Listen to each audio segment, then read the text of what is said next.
Hello students, welcome to detective classes. बच्चे, आज हम लोग important questions from geography for second term करेंगे और हमें पता है कि सेकंड टर्म में हमारे दो चैप्टर्स हैं, life lines of national economy और हमारा दूसरा चैप्टर है मैन्युफैक्चरिंग इंडस्ट्रीज। राइट। ऐसे बहुत सारे बच्चे हैं जिनको लगता है कि एसएसटी बहुत ही डिफ़िकल्ट है, एसएसटी में नंबर नहीं आ पाएंगे, कैसे आंसर्स लिखेंगे। बेटा, आपने कुछ नहीं करना है। स्पेशली वो बच्चे जिनको लगता है हम फेल ही हो जाएंगे, आपने सिर्फ ये क्वेश्चंस कर लो। आपने एनसीईआरटी नहीं पढ़नी है, आपने जो हमारे हेल्पिंग बुक्स होती हैं, जो बाकी और बुक्स होती हैं, वो सब पढ़ने की ज़रूरत नहीं है। आप सिर्फ ये क्वेश्चंस करिए। ये इतने इंपॉर्टेंट क्वेश्चंस हैं कि कहीं ना कहीं ये पूरे चैप्टर्स को कवर कर रहे हैं। राइट। तो यहाँ पे ये 3 मार्कर और 5 मार्कर वाले क्वेश्चंस हैं और इनके आंसर्स आपको डिस्क्रिप्शन बॉक्स में ये जो पीडीएफ है उसके थ्रू मिल जाएगी। पहला क्वेश्चन हम स्टार्ट करते हैं लाइफलाइन से। Describe different kinds of roads according to their capacity. और हमें अच्छे ढंग से पता है, अगर हम कैपेसिटी की बात करते हैं तो उसमें हमारा गोल्डन क्वाड्रिलेटरल सुपर हाईवेज आ जाएगा, national highways, state highways, district road, rural road and border roads. ये पूरी की पूरी चीज़ें आ जाएंगी। ठीक है, हेडिंग लिखना मत भूलिएगा, हेडिंग के साथ and then explanation. Right. Describe, फिर सेकंड क्वेश्चन आता है, describe the problem that are being faced by the road transportation in India. ये बड़ा कॉमन क्वेश्चन है एंड जनरली हर बार पेपर में ये चीज़ आती ही आती है। राइट। तो जो भी चाहे वो ट्रैफिक हो, चाहे वो एक्सीडेंट्स हो, मतलब रोड से रिलेटेड जो बेसिक एमिनिटीज़ हमारी जो होती हैं, इमरजेंसी सर्विसेज, उसकी बात करें, उसकी कमी है। ठीक है, कंजेस्टेड होते हैं, इसकी कमी हुई है, अनमेटल्ड रोड होते हैं। ये पूरी प्रॉब्लम्स आपने 5 नंबर के अकॉर्डिंग यहाँ पे मेंशन करना है।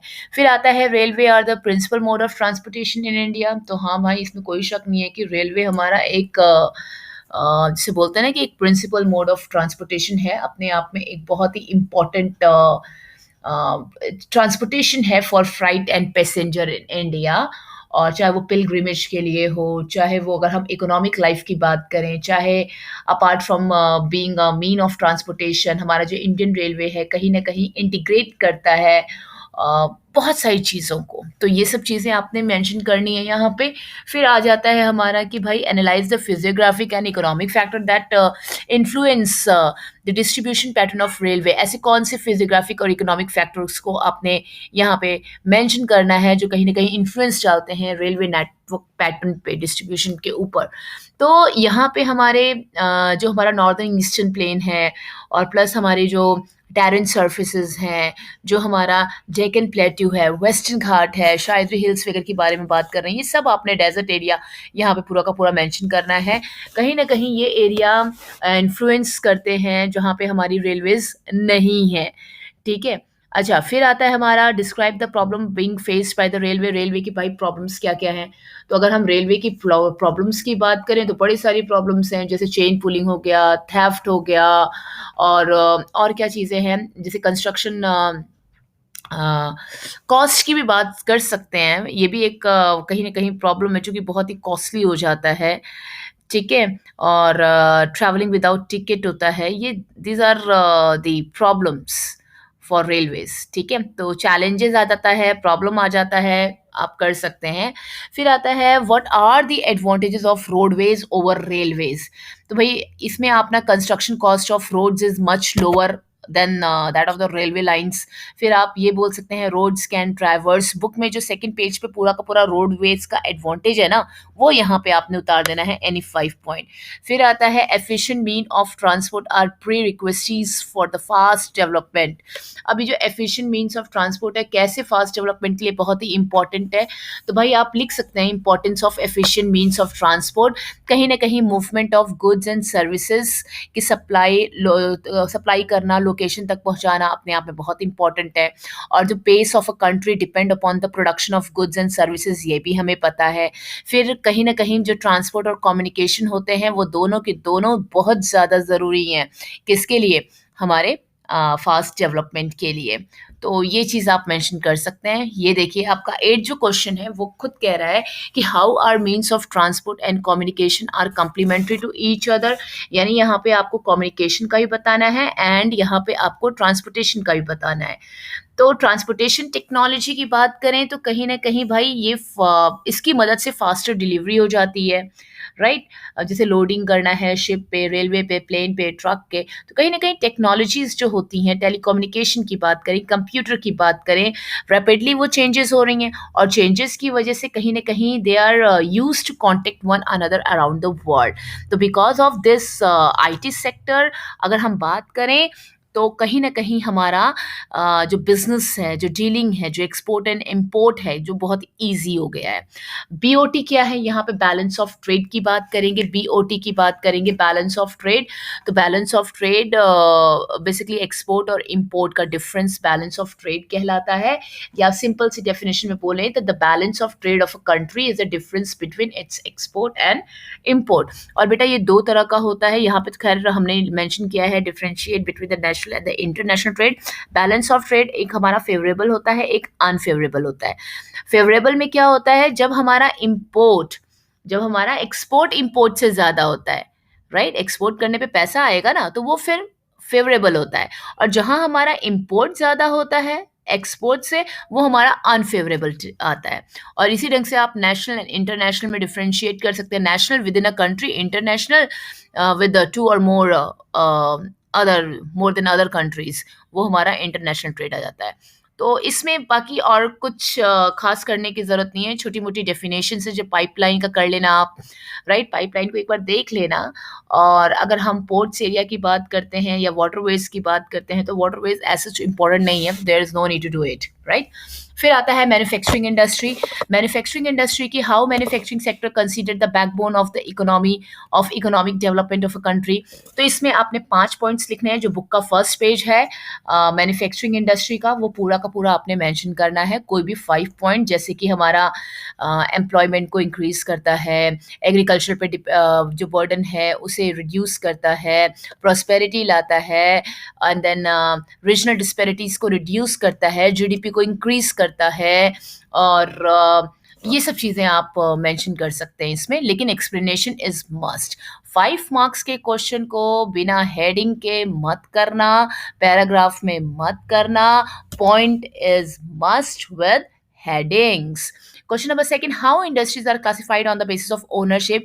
देखो, रॉ मटेरियल के बेसिस पे, हैवी एंड बल्कीनेस के बेसिस पे, सबके बेसिस पे all the classifications are very important, चाहे वो इन्वेस्टमेंट की बेसिस पे हो। बट ये ओनरशिप वाला पता है अपने आप में बड़ा इंपॉर्टेंट हो जाता है। तो ओनरशिप की अगर हम बात करें, तो हम starting from the private sector, public sector, joint sector, cooperative sector, ये पूरा का पूरा बच्चे आपने हेडिंग बनानी है एंड देन एक्सप्लेन करना है, विद एग्जाम्पल्स लिखना मत भूलना। बार बार ये चीज बोलती हूँ, जहां पे एग्जाम्पल लिखने की बात आती है, वहां पे आपने बच्चे एग्जाम्पल लिखना ही लिखना है, भूलना मत। अच्छा, फिर हमारा आता है describe the ways by which NTPC has preserve the natural environment and other resources like water. ठीक है, तो कहीं ना कहीं अगर हम बात एनटीपीसी की करें, तो बच्चे एनटीपीसी जो प्रोएक्टिव अप्रोच अडॉप्ट करती है, एनवायरनमेंट को डिग्रेड होने से बचाती है, तो उसके लिए जैसे ऑप्टिमम यूटिलाइजेशन ऑफ इक्विपमेंट है, minimising the waste generation by maximising the ash utilisation है, प्रोवाइडिंग ग्रीन बेल्ट और एफॉरेस्टेशन आप मेंशन कर सकते हैं। देन और क्या करते हैं, वो इकोलॉजिकल मॉनिटरिंग करते हैं एनटीपीसी वाले, राइट? वो जो एनटीपीसी का लास्ट क्वेश्चन एक्सरसाइज के ऊपर वाला पैराग्राफ है, अपने आप में बहुत इंपॉर्टेंट है, उस पैराग्राफ को बड़े तरीके से पढ़ लेना और पॉइंट्स में लिख देना, और जो आंसर्स इनफेक्ट मैंने इनमें गिवन है वो प्लीज एक बार याद कर लेना, लिख लेना या डाउनलोड कर लेना, कुछ भी कर लेना, पर कर जरूर लेना, बड़ा इंपॉर्टेंट क्वेश्चन है।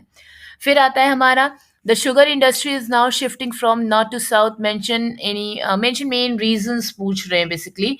तो भाई कोई भी रीजन दे देना कि भाई आजकल हमारी जो शुगर इंडस्ट्री है वो साउथ की तरफ क्यों शिफ्ट हो रही है।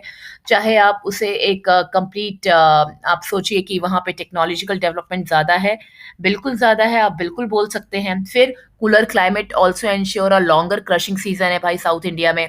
और क्या बोल सकते हैं आप, जो हमारा कॉपरेटिव्स है ये बेसिकली साउथ में मोर सक्सेसफुल है कंपैरिजन टू नॉर्थ इंडिया। और क्या हम बोल सकते हैं, शुगर कंटेंट जो होता है नॉर्थ के कंपैरिजन साउथ में, वो बेसिकली सक्रोज जो होता है वो ज्यादा होता है कंपैरिजन टू नॉर्थ इंडिया। तो ज़रूरी नहीं कि यही रीज़न लिखो, और भी बहुत सारे रीज़न्स हैं जो आप मेंशन कर सकते हैं, पर जैसा भी आपको ठीक लगे वैसा आप कर लेना, लेकिन कर ज़रूर लेना।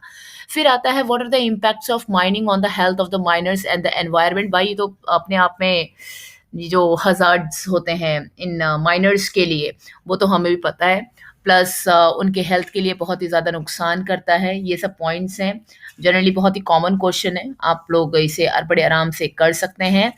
और हमारा क्या हो सकता है इसमें, और हम बोल सकते हैं हमारा right the features of the national jute policy. National jute policy की बात करें तो 2005 में आया था, जिसमें इन्होंने यूजेस ऑफ जूट पे बहुत ज़्यादा गवर्नमेंट ने बोला था कि भाई बहुत ज़्यादा आप जूट के प्रोडक्ट्स यूज़ करो, पॉलिथीन बैग्स को अवॉइड करो, राइट, ये सब चीज़ें बोली थी। और इसमें कहीं ना कहीं एक एक्सपोर्ट हमारा बांग्लादेश के बाद हमारा इंडिया का नंबर आता है। वेस्ट बंगाल में इसका हमारा प्रोडक्शन होता है। तो कहीं न कहीं हमारा मेन फ़ोकस था जूट की प्रोडक्शन को हम बढ़ाएँ, एक्सपोर्ट को हम बढ़ाएँ, और ताकि अधिक से अधिक लोग इन जूट्स को यूज़ करें। ठीक है? तो ये अपने आप में एक इम्पॉर्टेंट क्वेश्चन है।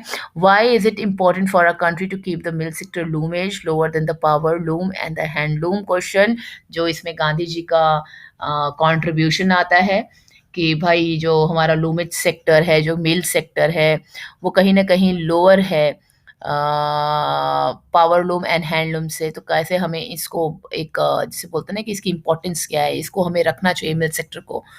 तो ये पूरे रीज़न्स आपने मेंशन करना है, जो कि आंसर में गिवन भी है। ये कुछ क्वेश्चन थे आपके इस ज्योग्राफी से। इसके अलावा कुछ छोटी-मोटी डेफिनेशंस हैं। फॉर एग्ज़ाम्पल एग्लोमरेशन इकोनॉमी हो गया आपका। देन आपकी कुछ जैसे कि how does jute industry support the workers and the farmer. तो और बाकी और अगर हम बात करें तो what are the major challenges of sugar industries हो गई। ठीक है? जैसे challenges include the seasonal nature of industry, ये भी एक चैलेंज है। Old and inefficient method of production, ये भी है एक चैलेंज।